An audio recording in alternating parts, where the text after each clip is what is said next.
வணக்கம் நண்பர்களே, இது ஸ்மார்ட் இன்வெஸ்டர் அஃபீஷியல். நம்மள பல பேர் கடினமாக உழைக்கிறோம், பணத்தை சேமிக்கிறோம். ஆனால் அந்த பணத்தை இப்போ நமக்காக உழைக்க வைக்கிற நேரம் தாங்க இது.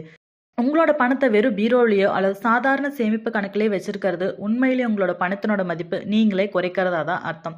இன்னைக்கு வீடியோவில் 2026 ஒரு சாமானிய மனிதன் எப்படி மிகச்சிறந்த முதலீடுகளை செஞ்சு நிதி சுதந்திரத்தை அடையலாம் அப்படிங்கிறத பற்றி ஒரு 5 படிநிலைகள் விரிவாக பார்க்க போகிறோம். வீடியோ முழுமையாக பாருங்கள். ஏதோ ஒரு பகுதி உங்களோட வாழ்க்கையை மாற்றும்னு நான் நம்புகிறேன்.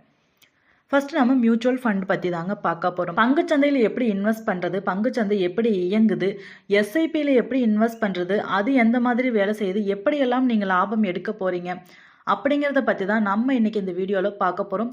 பொறுமையாக நீங்கள் பாருங்கள். ஃபஸ்ட்டு ஸ்டாக்ஸ் பற்றி பார்ப்போங்க. ஒரு பெரிய நிறுவனம் தன்னோட தொழிலை விரிவுபடுத்த பெருமளவு பணம் தேவைப்படும் போது அந்த தொகையை சிறு சிறு பகுதிகளாக பிரிக்கும். இதில் ஒரு பகுதியை நீங்கள் வாங்கினா அந்த நிறுவனத்துக்கு ஒரு சிறு பகுதிக்கு நீங்கள் உரிமையாளராக ஆகிறீங்க, அதாவது ஷேர் ஹோல்டருங்க.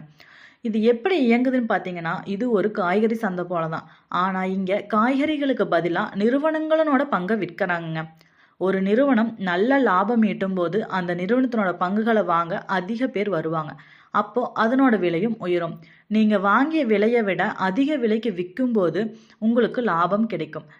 நிறுவனம் நஷ்டம் அடைஞ்சாலோ அல்லது சந்தையில் மந்த நிலை ஏற்பட்டாலோ பங்கினோட விலை குறையலாம்.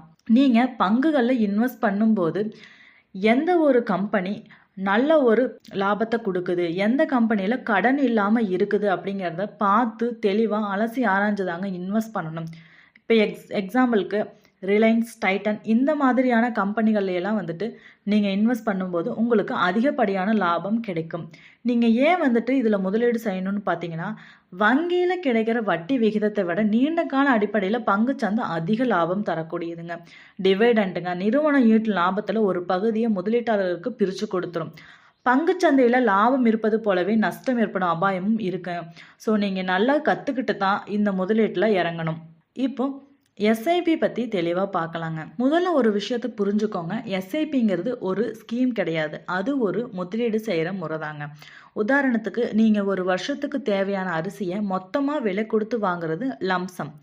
அதே அரிசியை மாதம் 5 கிலோவாக வாங்குறது எஸ்ஐபி. மியூச்சுவல் ஃபண்டில் இப்படி மாதம் ஒரு குறிப்பிட்ட தொகையை முதலீடு செய்கிறதுக்கு பேர் தான் எஸ்ஐபிங்க. எஸ்ஐபி எப்படி வேலை செய்யுதுன்னா, நீங்கள் எஸ்ஐபி ஆரம்பித்ததும் நீங்கள் கொடுக்குற பணத்துக்கு ஏற்ற மாதிரி உங்களுக்கு யூனிட்ஸ் தருவாங்க. மார்க்கெட் ஏறி இருக்கும்போது உங்களுக்கு கம்மியான யூனிட்ஸ் கிடைக்கும். மார்க்கெட் இறங்கி இருக்கும்போது அதே பணத்துக்கு அதிகமான யூனிட்ஸ் கிடைக்கும். இதனால் என்ன லாபம்னா, நீங்கள் நீண்ட காலத்தில் முதலீடு செய்யும்போது உங்களோட சராசரி வாங்குதல் விலை, அதாவது ஆவரேஜ் காஸ்ட் குறைஞ்சிருங்க.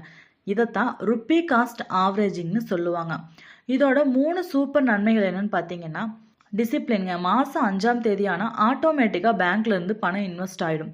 அதனால் தேவையில்லாத செலவுகளும் குறையும். காம்பவுண்டிங், இதுதான் உலகத்தோட 8வது அதிசயம். நீங்கள் போடுற பணத்துக்கு வட்டி, அந்த வட்டிக்கு ஒரு வட்டி அப்படின்னு உங்கள் பணம் மலை மாறி வளருங்க. டென்ஷன் இல்லை. மார்க்கெட் என்னைக்கு ஏறுதா இறங்குதானே நீங்கள் ஃபோன் பார்த்துட்டே இருக்க வேண்டிய அவசியம் இல்லை. அதையெல்லாம் ஃபண்ட் மேனேஜர் பார்த்துப்பாரு. இப்போ நீங்கள் எஸ்ஐபி ஆரம்பிக்கும் போது ஒரு விஷயத்தை கவனமாக சூஸ் பண்ணணுங்க. Direct plan versus regular plan. எப்போவுமே டைரக்ட் பிளான் சூஸ் பண்ணுங்க. ஏஜென்ட் மூலமாக போகிற ரெகுலர் பிளானில் கமிஷன் அதிகமாக இருக்கும், உங்கள் லாபமும் குறையும். எக்ஸ்பென்ஸ் ரேஷியோ, உங்களோட பணத்தை நிர்வகிக்க மியூச்சுவல் ஃபண்டு கம்பெனி எடுக்கிற கட்டம் தான் இது. இது எவ்வளோ கம்மியாக இருக்கும் அவ்வளவு நல்லதுங்க. அடுத்து ஒரு சிறந்த முதலீடு index fund, flexi fund, small gap, அதை பற்றி பார்க்கலாங்க. இண்டெக்ஸ் ஃபண்டு பார்த்தீங்கன்னா பங்குச்சந்தையினோட குறியீடுகளை, அதாவது நிஃப்டி 50 இந்த மாதிரி இருக்கலாம், அதை அப்படியே பின்தொடர்ற ஃபண்டு தான் இது. நிஃப்டி 50 இருக்கிற அதே 50 நிறுவனங்களில் அதே விகிதத்தில் முதலீடு செய்வோம். அதிக ரிஸ்க் எடுக்க விரும்பாத, நிலையான லாபம் எதிர்பார்க்குற ஆரம்பகால முதலீட்டாளர்களுக்கு இது மிகச்சிறந்ததுன்னே சொல்லலாங்க. செலவு ரொம்ப கம்மி தான். ஸ்மால் கேப் ஃபண்டு பார்த்தீங்கன்னா சந்தனோட மூலதனத்தில் 250வது இடத்திற்கு மேலுள்ள சிறிய நிறுவனங்களில் முதலீடு செய்கிறது. வளரும் நிலையில் உள்ள நிறுவனங்களில் முதலீடு செஞ்சால் நீண்ட காலத்துக்கு மிக அதிக லாபம் தரக்கூடியது. அதிக ரிஸ்க் எடுக்க தயார்னா மற்றும் 10 ஆண்டுகளுக்கு மேலாக முதலீடு செய்ய நினைப்பவங்களுக்கு இந்த ஸ்மால் கேப் ஃபண்ட் ரொம்பவே ஏற்றுதுங்க. சந்தை இறங்கும் போது இந்த ஃபண்டுகள் வேகமாக இறங்குறதுக்கும் வாய்ப்பு இருக்குது.